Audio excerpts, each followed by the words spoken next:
नमस्कार, मैं रवीश कुमार। मुंबई सिर्फ ईंट और गारे और पसीने से नहीं बनी है। इसकी बुनियाद में कपास और अफीम का भी पैसा लगा है, जिससे मुंबई के लोगों के हाथ में नया पैसा आया। ये आज की बात नहीं है, 17वीं, 18वीं और 19वीं सदी की बात है। जो नहीं जानते वो पहली बार जानकर हैरान हो सकते हैं कि मुंबई अफीम से अमीर हुई। मुंबई ही नहीं, अफीम के कारण भारत के पश्चिमी तट पर कई नए पूंजीपति बन गए। अफीम से पहले वे चीन को कच्चा कपास बेचकर किस्मत आजमा रहे थे, मगर कपास से वो बात बन नहीं सकी जो अफीम से बनी। एक ऐसी चीज की तलाश थी जिसके निर्यात से मुंबई चमक जाए। वो चीज थी अफीम। मुंबई को तब बॉम्बे कहते थे।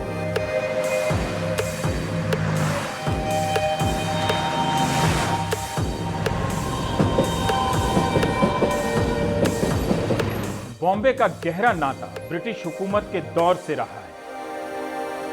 पुणे या उज्जैन की तरह इसका सुदूर अतीत नहीं है।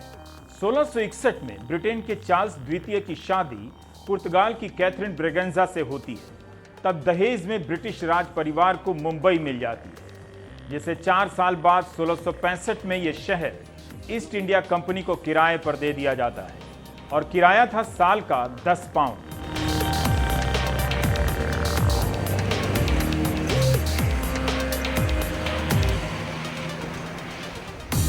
इस शहर की व्यवस्था की देखरेख ईस्ट इंडिया कंपनी को भारी पड़ने लगती है। बिहार, बनारस के राजस्व का बड़ा हिस्सा मुंबई पर खर्च होने लगता है। 1788 तक लॉर्ड कॉर्नवालिस ने काफी सोच विचार कर लिखा कि बॉम्बे का दर्जा घटा दिया जाए, शहर से एक फैक्ट्री का दर्जा कर दिया जाए, छोटी फैक्ट्री का दर्जा।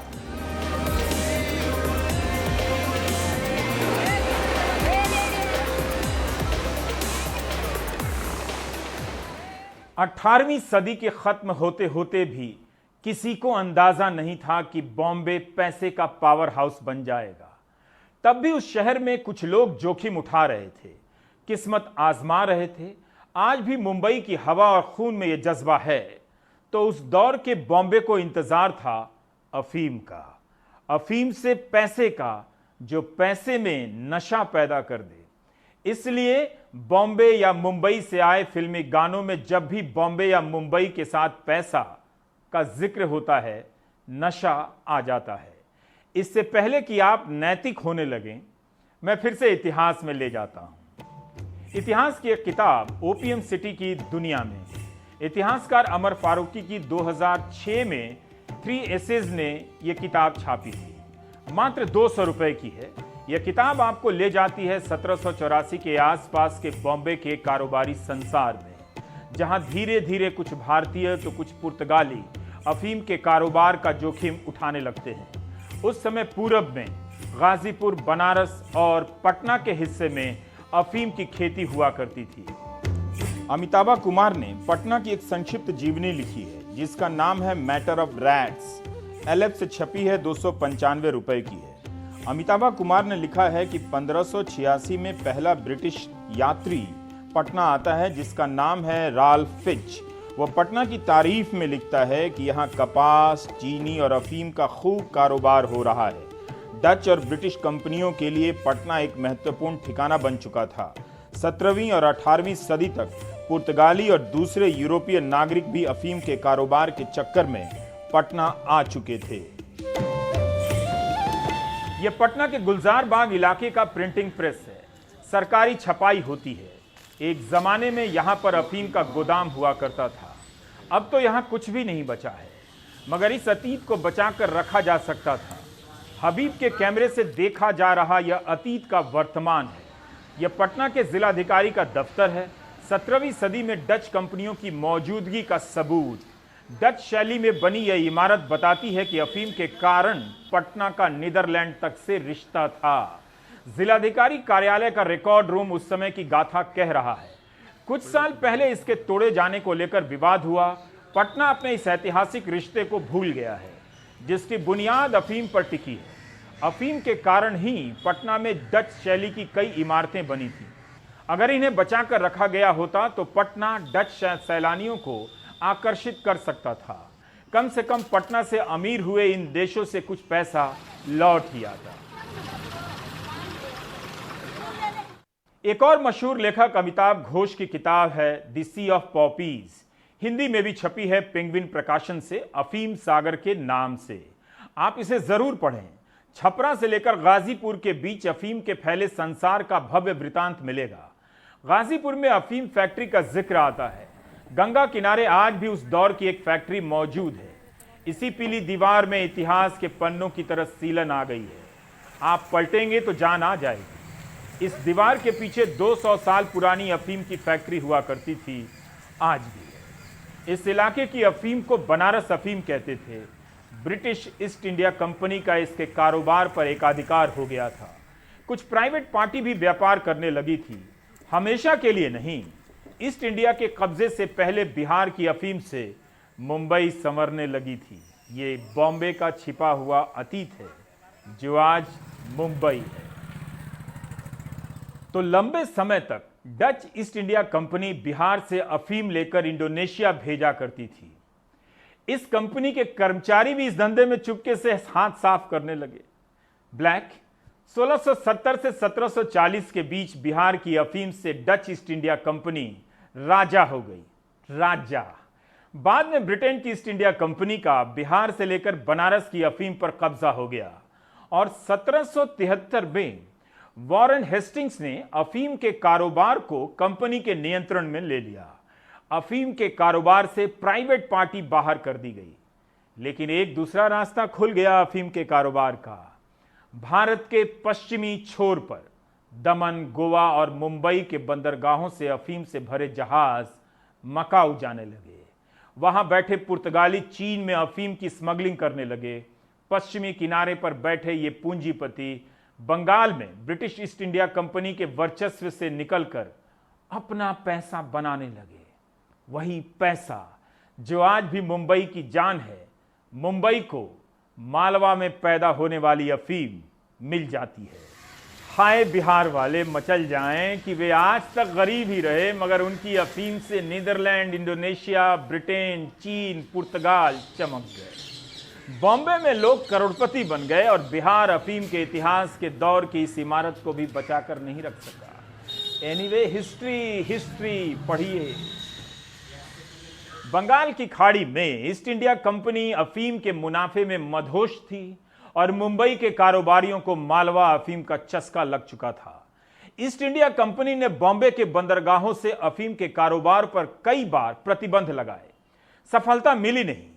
कंपनी ने तो 1805 में बॉम्बे से निर्यात ही बैन कर दिया। जब भी बैन होता है तभी तो दूसरा दरवाजा खुलता है, वो गुप्त दरवाजा। बॉम्बे से मकाऊ और वहां से चीन मालवा अफीम की तस्करी हो रही थी, होने लगी। जिस रास्ते से कपास जाता था अब अफीम जाने लगी। प्रोफेसर अमर फारूकी गोवा में जन्मे एक पुर्तगाली कारोबारी के जरिए अपनी कहानी बढ़ाते हैं, बल्कि अफीम के कारोबार का वह मुख्य किरदार है। इसका नाम था रॉजर डी फारिया। उसके पिता भी चीन से कारोबार करते थे। फारिया जब कोलकाता में था तब अफीम के कारोबार का स्वाद चख चुका था। उसने अपनी कंपनी बनाई, अपना समुद्री जहाज खरीदा। फारिया गोवा से बॉम्बे आ गया। तब भी गोवा में उसका नाता वी नरियाना कामत से बना रहा, जो अफीम के कारोबार से जुड़े थे। दमन से दयाराम दुलोभा अफीम के बड़े डीलर थे। जहाज भर टनों अफीम मकाऊ जाने लगी। धीरे धीरे भारतीय भी आगे आने लगे, पैसा बनाने लगे। 1820 तक इस कारोबार में पारसी, मारवाड़ी, गुजराती, बनिया, कोंकणी मुसलमान आ गए। भारतीय लोगों की अपनी अपनी कंपनियां बनने लगीं। 120 कंपनियों में से 49 कंपनियां पारसी कारोबारियों की थी। वे पहले से चीन के साथ कारोबार कर रहे थे, कपास का। भारतीय कारोबारियों के पास अफीम के कारण पूंजी आने लगी। ईस्ट इंडिया कंपनी को घाटा होने लगा तो उसने पश्चिमी राज्यों पर दबाव बनाना शुरू कर दिया कि मालवा अफीम की तस्करी रोक दीजिए, बंदरगाहों पर पहरा बढ़ा दिया जाए। इतिहासकार अमर फारूकी लिखते हैं कि ईस्ट इंडिया कंपनी परेशान थी कि कैसे बॉम्बे के जरिए अफीम के कारोबार को अपने कंट्रोल में ले ले और उसके मुनाफे पर कब्जा कर ले। अब कंपनी की नजर वहां जाती है जहां मालवा अफीम की खेती होती थी। वहां के रजवाड़ों को भरोसे में लेने का प्रयास करने लगी। कई रजवाड़े जल्दी ही कंपनी के दबाव में आ गए। सबसे अधिक अफीम उगती थी सिंधिया स्टेट के इलाके में। उनसे बातचीत में कंपनी को लंबा समय लग गया समझाने में, क्योंकि सिंधिया स्टेट ने कंपनी के आदेशों और प्रतिबंधों को मानने से लंबे समय तक इनकार कर दिया। और जब तक सिंधिया स्टेट राजी नहीं होता है, कंपनी पूर्ण नियंत्रण नहीं लगा सकती थी। इस तरह ईस्ट इंडिया कंपनी भारतीय कारोबारियों को मालवा अफीम के धंधे से अलग नहीं कर सकी। कंपनी से बचने के लिए भारतीय कारोबारियों ने मालवा अफीम तक पहुंचने का एक नया रास्ता खोजा। मालवा की अफीम राजस्थान के पाली पहुंचने लगी। पाली से जैसलमेर और फिर वहां से कराची, कराची से दमन आती थी और दमन से बॉम्बे और फिर वहां से चीन।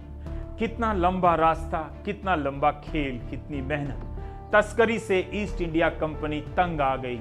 1829 में फैसला किया कि मालवा अफीम के कारोबार पर नियंत्रण करने की उसकी नीति फेल हो चुकी है। अंत में यही तय हुआ कि बॉम्बे में अफीम की नीलामी होगी, बस ड्यूटी देकर कोई भी खरीद ले। सब ठीक चल रहा था, तभी चीन और ब्रिटेन के बीच 1839-42 के बीच पहला अफीम युद्ध हो जाता है। इधर ईस्ट इंडिया कंपनी सिंध पर कब्जा कर लेती है। 1839 में कराची पर सैनिक कब्जा होते ही मालवा अफीम का रास्ता बंद हो जाता है। कराची से दमन के रूट पर ईस्ट इंडिया कंपनी का कब्जा हो जाता है। अब कंपनी मालवा अफीम पर ड्यूटी बढ़ा देती है। दमन का पतन हो जाता है। न्यूज चैनल पर इतिहास को पेश करना एक चुनौती है। मुझे नहीं पता कि आप में धीरज है कि नहीं। खैर, बॉम्बे में अफीम ने अनगिनत लोगों को थोड़ी से लेकर बहुत ज्यादा पूंजी दे दी। 17वीं और 18वीं सदी तक दमन, कोचिन, मझगांव, बॉम्बे और सूरत में समुद्री जहाज बनाने का काम होने लगा था। इस काम में भारतीय लोग ही थे, पारसी और कोंकणी मुसलमान। जिन लोगों ने जहाज के कारोबार से पैसा कमाया, उन्होंने कपास के अलावा अफीम में भी लगाया, और जिन्होंने अफीम से पैसा कमाया, उन्होंने अपना जहाज खरीदा और दूसरे धंधे में भी लगाया। बॉम्बे अफीम से इंडस्ट्री के रास्ते पर चल पड़ी। एक और किरदार चुनते हैं। हालांकि हजारों किरदारों में से एक का चुनना भी इतिहास को देखने पढ़ने का सही तरीका नहीं है। फिर इससे आपको सिर्फ एक झलक मिलेगी। रॉजर फारिया की कंपनी में मुनीम का काम करते थे जमशेद जी, जीजे भॉय। फिर वो अपने रिश्तेदार मिरवानी जी, मनकोक जी तबक के यहां मेहता बन गए, यानी मुनीम। किस्मत पलट जाती है। जमशेद जी मालिक हो जाते हैं और मालिक से मिरवानी जी उनके एजेंट बनकर चीन चले जाते हैं। जमशेद जी अपने नए पार्टनर बाटलीवाला के साथ चीन की दूसरी यात्रा पर जाते हैं। लौटते समय जहाज में उनकी मुलाकात होती है विलियम जार्डिन से। जार्डिन ने जेम्स मैथेसन के साथ मिलकर एक कंपनी बनाई जो चीन में अफीम के कारोबार की बड़ी कंपनी थी। जमशेद जी उस कंपनी के लिए सप्लायर बन गए। उनके पास पूंजी आने लगी, मगर बाद में घाटा हो जाता है। लेकिन तभी किस्मत पलट जाती है। जमशेद जी की शादी बाटलीवाला की बेटी से हो जाती है। उनके पास काफी पैसा आ जाता है। 1814 में वो अपना जहाज खरीदते हैं, जिसका नाम था द गुड सक्सेस। कितनी दिलचस्प है कहानियां। ये कहानी अफीम की है, ये कहानी बॉम्बे, मुंबई की है। इस कहानी में बिहार चूक गया, उसकी खेती, उसका पसीना सब ले उड़े। अब बात करेंगे इतिहासकार अमर फारूकी से। एक इतिहास की किताब लिखने से पहले कई दस्तावेज पढ़ने पड़ते हैं, कई इतिहासकारों की किताबें पढ़नी पड़ती हैं। तो हमेशा एक इतिहासकार नहीं होता। एक इतिहास की किताब में सैकड़ों इतिहासकार होते हैं। प्रोफेसर अमर, बहुत लोगों को मालूम नहीं होगा, मुंबई को बनाने में या फिर नीदरलैंड को बनाने में या फिर चीन के कई शहरों को बनाने में या ब्रिटेन को बनाने में या इंडोनेशिया को बनाने में बिहार के अफीम या फिर पूर्व मध्य प्रदेश के अफीम का योगदान रहा है। क्या आप बता सकते हैं कि कैसे ब्रिटिश ईस्ट इंडिया कंपनी और डच ईस्ट इंडिया कंपनी के बीच लड़ाई होती है, वर्चस्व का दौर चलता है और इसका लाभ उठाकर भारतीय पूंजी की दुनिया में आते हैं, पूंजीपति बनने लगते हैं? जैसा कि आप मालूम है, डच ईस्ट इंडिया कंपनी का जो व्यापार था एशिया में वो अधिकतर ये था कि यहाँ से विशेषकर इंडोनेशिया से वो मसाले ले जाते थे और यूरोप में बेचते थे।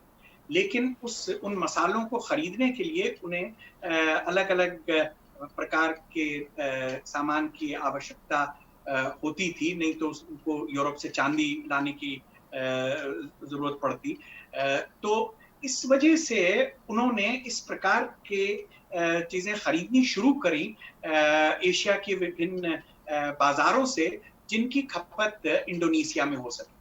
और उसके चलते उन्होंने एक जो सामग्री थी वो थी बिहार से में उगने वाली अफीम।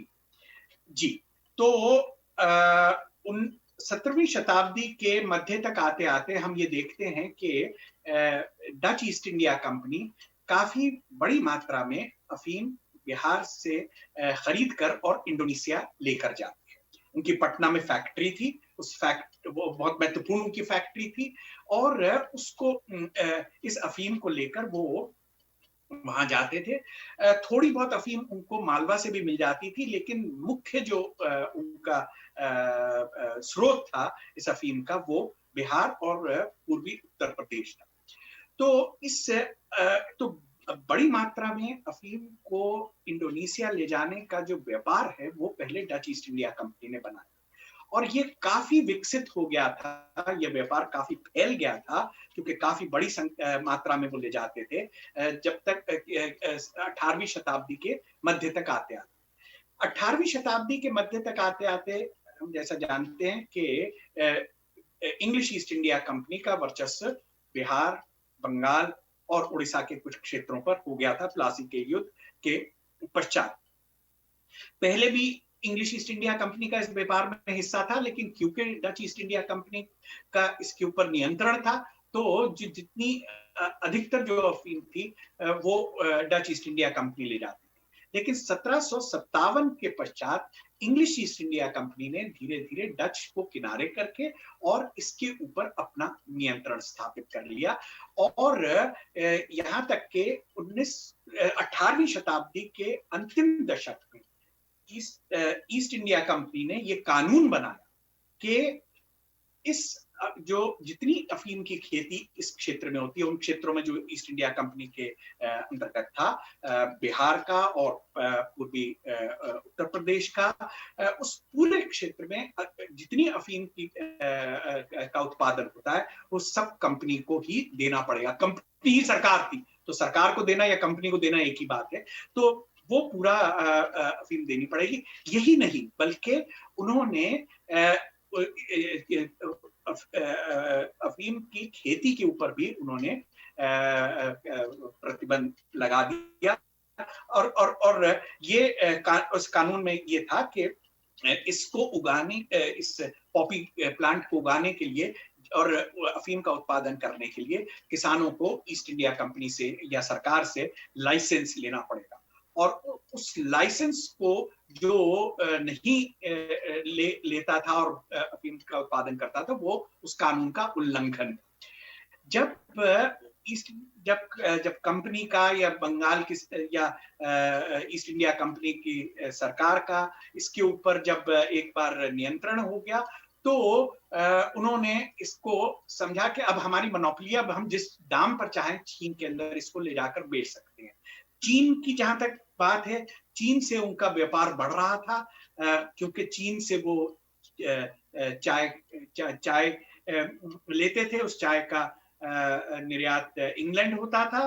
प्रोफेसर फारूकी, कपास और अफीम ने मुंबई में भारतीय पूंजीपतियों को मजबूत किया, जिसकी शुरुआत में अफीम का भी योगदान रहा। कई चीज़ें और भी रही होंगी।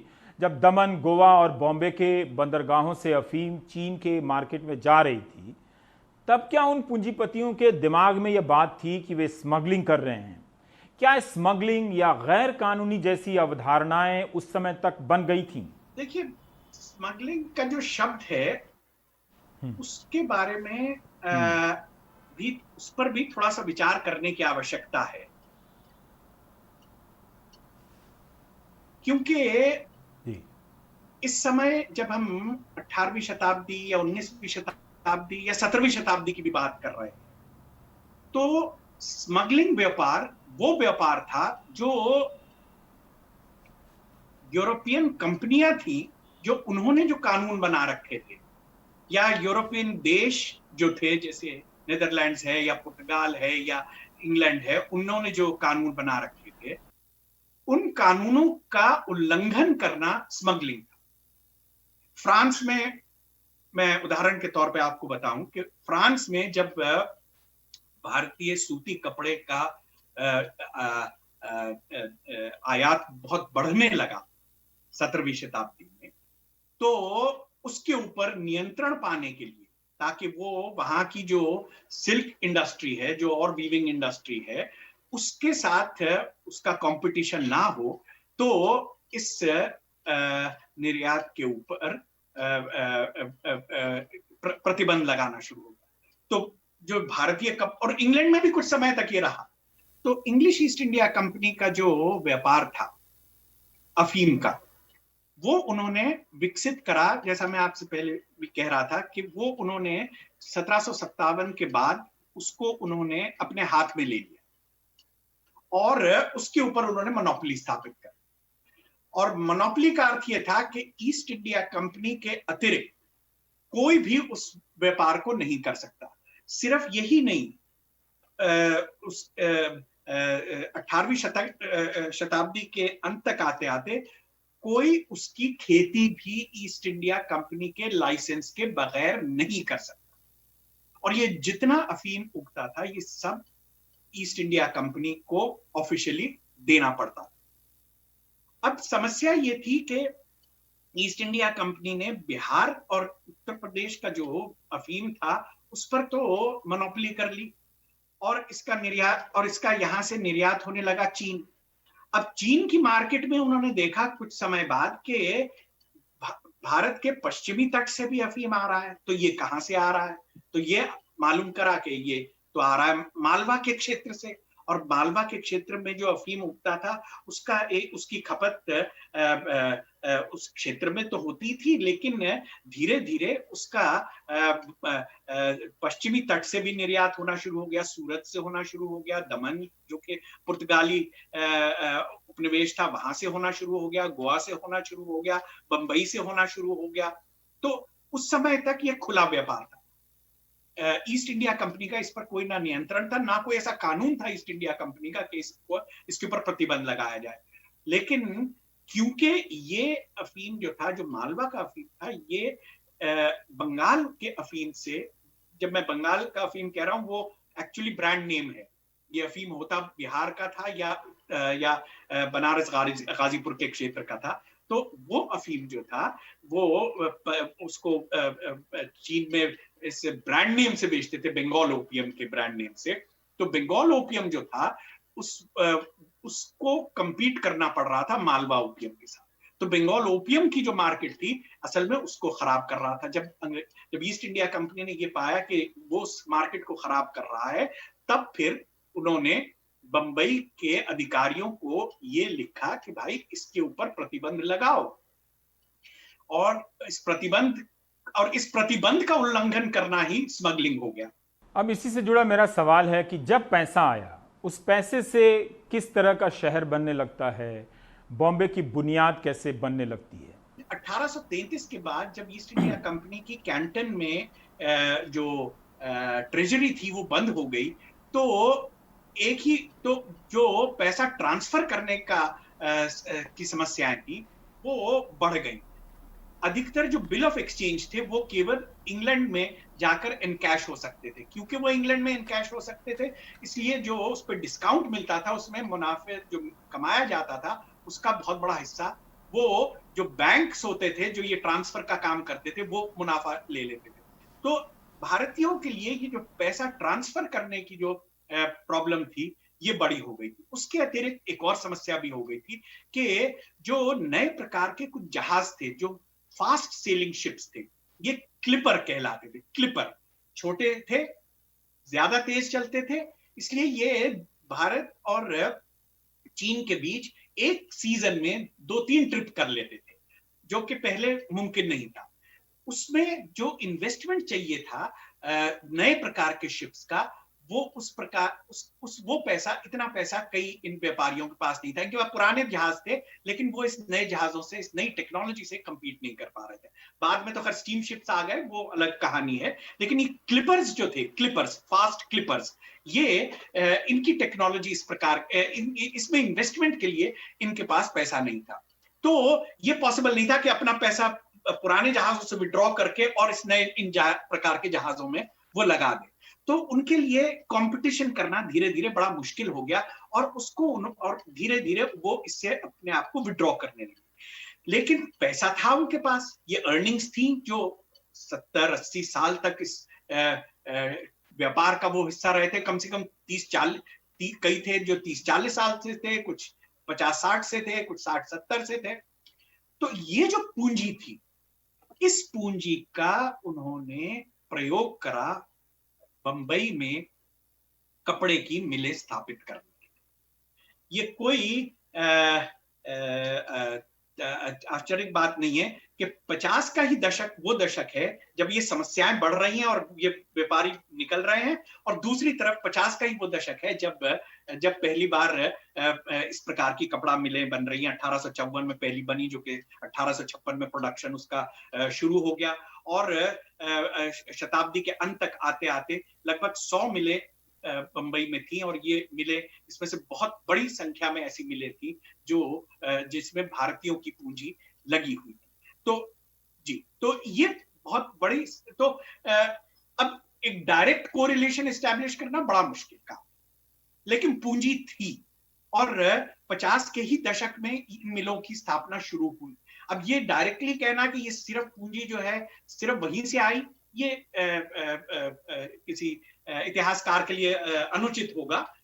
मेरा अगला सवाल यही है कि यह भी ज़रूरी है कि एक इतिहासकार जब मास मीडिया में जाता है तो वो कितना जूझता है कि कौन सी बात कही जाए, कौन सी बात छूट ना जाए, किस बात का क्या अलग मतलब निकल जाएगा। मैं ये समझता हूँ, फिर भी अफीम की पूंजी ने कई नए लोगों को दूसरे कारोबार के लिए तैयार तो किया ही। इसमें जो योगदान है इस पूरे विकास में 1860 के दशक में, मैं उसके तरफ भी आपका ध्यान आकर्षित करना चाहूंगा, और वो है बंबई से बड़ी मात्रा में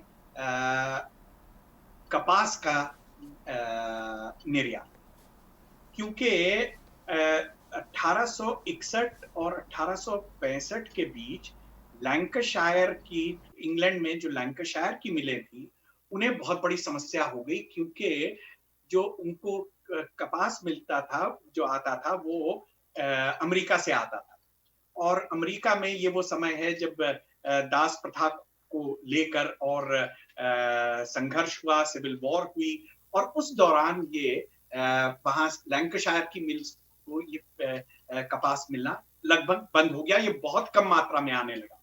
उसके कारण अंग्रेजों ने ये आवश्यकता महसूस करी कि जो पश्चिमी भारत में कपास की खेती होती है, और हम जानते ही हैं कि क्या समस्याएं हैं वहां पर कॉटन ग्रोअर्स की महाराष्ट्र में, तो ये उस समय उसको बहुत बढ़ावा मिला, और बंबई वो बंदरगाह थी जहां से ये बड़ी संख्या में लेकर जाया जाता था। यही वो समय है जब रेल लाइंस का विकास होना शुरू हुआ।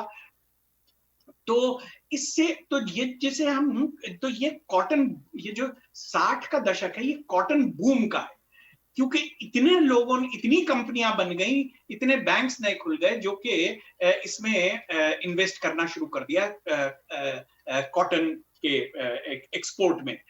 वो जब सिविल वॉर खत्म हुई, वो बैठ गई वो कंपनियां, लेकिन कुछ फिर भी बच गए, और जो आज हम कुछ देखते हैं कुछ इमारतें बंबई में, खासतौर से फोर्ट एरिया में, वो उन लोगों द्वारा बनाई गई जिन्होंने इससे बहुत पैसा कमाया कॉटन बूम से, जैसे प्रेमचंद रॉयचंद, जिनकी वजह से राजाबाई टावर बना बॉम्बे यूनिवर्सिटी का जो फोर्ट कैंपस है उसमें। तो कई जो बिल्डिंगें हैं, जो बड़ी आलीशान बिल्डिंगें साउथ बॉम्बे में फोर्ट के एरिया में आज पाई जाती हैं, बहुत सारी वो कॉटन बूम के चलते वो बिल्डिंगें बनी। तो अफीम की स्मगलिंग या कारोबार से पैसा आया, लोग धनिक बने, अमीर बने। तब क्या इस पैसे का सम्मान था उस दौर में, या दोयम निगाह से देखा जाता था कि ये अफीम का पैसा है? इस प्रकार का कोई मॉरल इस प्रकार का इसके ऊपर वो नहीं था जजमेंट कि ये एक और जो कमोडिटीज हैं उनसे भिन्न है ये, और इससे कमाई हुई जो कमाया हुआ जो मुनाफा है वो अच्छा। ये अवधारणा बननी ही शुरू हुई 19वीं शताब्दी के अंतिम दशकों में। भारत में बहुत कम लोग थे जिन्होंने बहुत इसके ऊपर बहुत कोई इस प्रकार की टिप्पणी करी हो जो बहुत जोरदार, बहुत फोर्सफुल क्रिटिसिज्म हो इस प्रकार के व्यापार का। मैं यहाँ दो नामों को जरूर लेना चाहूंगा। एक दादा भाई नावरोजी, जो उस समय के जो राष्ट्रवादी थे उनमें सबसे महत्वपूर्ण, अगर किसी ने कोई इसके ऊपर टिप्पणी करी कि ये अच्छा व्यापार नहीं है, ये इसलिए अच्छा व्यापार नहीं है क्योंकि ये चीन की अर्थव्यवस्था को, उनके लोगों को नष्ट कर रहा है। तो एक उनका जो क्रिटिसिज्म था, और दूसरा क्रिटिक जो है वो रविंद्रनाथ टैगोर का। आपको ये थोड़ा सा आश्चर्य होगा जानकर कि टैगोर ने जब पहली बार इसके ऊपर एक निबंध लिखा वो 1881 में था, जिस समय वो केवल 20 वर्ष के थे। और इसको बंगला में वो करा गया, उस समय ये प्रकाशित हुआ था, जिसका अंग्रेजी अनुवाद है डेथ ट्रैफिक। ये अंग्रेजी में भी बाद में अनुवाद करके इसको 1925 में मॉडर्न रिव्यू में छापा गया था। तो उसमें भी उन्होंने ये डेथ ट्रैफिक की जो बात करी वो ये थी कि भाई जो हम चीन को क्या बेच रहे हैं, हम उनको मौत बेच रहे हैं, तो ये कोई अच्छा व्यापार नहीं है। उसके अतिरिक्त एक बहुत बहादुर एक महिला थी जिन्होंने अंग्रेज सरकार का बड़ा मुकाबला करा इस व्यापार के विरुद्ध बोलने में। वो बंबई की थी, सुंदरबाई पवार। आज उनका नाम लोग आमतौर पे जानते नहीं है। सुंदरबाई पवार जो थी, उन्होंने बहुत पैम्फलेट्स लिखे, उन्होंने बहुत प्रचार करा, उन्होंने कई कई जगह जाके भाषण करे, और अंग्रेजों ने उनके ऊपर काफी उनके ऊपर रोक लगाने की भी कोशिश करी। तो उस समय तक आते आते ही 80 और 90 का जो दशक है ना, उस समय तक आते आते ही इसके ऊपर ये समझ उभरनी शुरू हुई कि ये व्यापार कोई अच्छा व्यापार नहीं है। हाँ, अच्छा व्यापार नहीं है। उससे पहले ऐसी कोई समझ नहीं थी। पर उस समय तो दुनिया के कई हिस्सों में अफीम के खिलाफ आवाज भी उठने लगी होगी। 19वीं सदी के आखिर तक जाते आते फिर इसे बैन भी किया जाता है। ये क्या प्रोसेस है? 1895 में उन्होंने एक रॉयल कमीशन का गठन करा। वो रॉयल कमीशन का उसका जो टर्म्स ऑफ रेफरेंस थे वो ये थे कि वो इस पे मालूम करे कि भारत में ये इससे क्या फायदा है, नुकसान है, और और अफीम जो है वो कोई अच्छी चीज है, बुरी चीज है। और इस कमीशन की बहुत विस्तृत रिपोर्ट है, इतिहासकारों के लिए बहुत महत्वपूर्ण है वो रिपोर्ट, क्योंकि उसके जो मिनट्स ऑफ एविडेंस हैं वही 7 वॉल्यूम में, और ये बहुत बड़े वाले वॉल्यूम होते हैं। ये इनको उठाना भी कई बार बड़ा मुश्किल होता है हमारी आयु के लोगों के लिए। तो ये रिपोर्ट्स जो हैं, ये इस रिपोर्ट के आधार पर जो फाइनल रिपोर्ट थी और जो रिकमेंडेशन थे वो ये थे कि इस एविडेंस में कहीं ये बात निकल कर नहीं आई कि इससे कुछ हमें नुकसान होता है, कि ये कोई ऐसा पदार्थ है जिससे अगर इसको मॉडरेट यूज, ये वर्ड उसमें है कि अगर इसको ठीक मात्रा में लिया जाए तो इसके फायदे हैं। क्योंकि एक्चुअली ये फैक्ट है कि ओपियम एक्चुअली कई केमिकल्स का पावर हाउस है, और one of the most important chemicals, उसमें बहुत महत्वपूर्ण जो केमिकल है वो मॉर्फिन है, जो कि बहुत बहुत पावरफुल पेन किलर है। और भी पदार्थ हैं, तो और भी उसके कुछ पदार्थ हैं जो खांसी आदि के सिरप्स में जिनका प्रयोग होता है या होता था पहले। तो इस कुछ पेट की बीमारियां हैं उनके लिए उसका तो मेडिसिनल उसका यूज है, लेकिन जिस प्रकार से वो रिपोर्ट पेश की गई उसमें ये इस प्रकार से पेश की गई कि इसका कुछ लोग हैं जो एडिक्टेड हो सकते हैं, जो इसका मिसयूज कर सकते हैं, लेकिन आमतौर से जो लोग यूज करते हैं या तो मेडिसिनल पर्पस के लिए करते हैं या एज ए माइल्ड इंटॉक्सिकेंट। तो बहुत बहुत शुक्रिया प्रोफेसर फारूकी ये जानकारी देने के लिए कि एक अफीम के ज़रिए हम बिहार, मुंबई, नीदरलैंड, ब्रिटेन, चीन सबको किस तरह से जोड़कर देख सकते हैं कि कितना कुछ ग्लोबल है। अमेरिका में दास प्रथा के खिलाफ आंदोलन चल रहा है, उससे भारत की किस्मत बदलती है। चीन में युद्ध हो जाता है, भारत की किस्मत ख़राब हो जाती है। तो आपका बहुत बहुत शुक्रिया ये सारी जानकारी देने के लिए। नशे की नैतिकताएं अजीब होती हैं। भारत में ही गुजरात और बिहार में शराब बैन है, वैसे बैन है लेकिन, और बाकी राज्यों में बैन नहीं है। इतिहासकार रोहित डे अपनी इस किताब अ पीपल्स कॉन्स्टिट्यूशन में लिखते हैं कि जब आज़ादी के बाद बॉम्बे प्रांत में शराबबंदी होती है तो करीब 1.5 लाख लोग गिरफ्तार हो जाते हैं।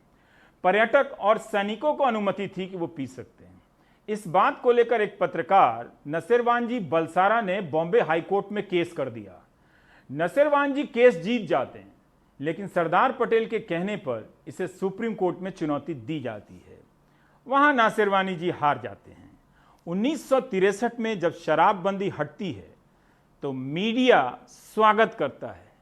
बॉम्बे टाइम्स ऑफ इंडिया ने हेडलाइन लगाई थी, 3 cheers for good sense and boldness. नशा स्वास्थ्य के लिए हानिकारक है, मगर उसका इतिहास नहीं। हमने सुना था कि आप नशे को लेकर इन दिनों बहस कर रहे थे, तो यूं ही जिक्र कर दिया। ब्रेक ले लीजिए।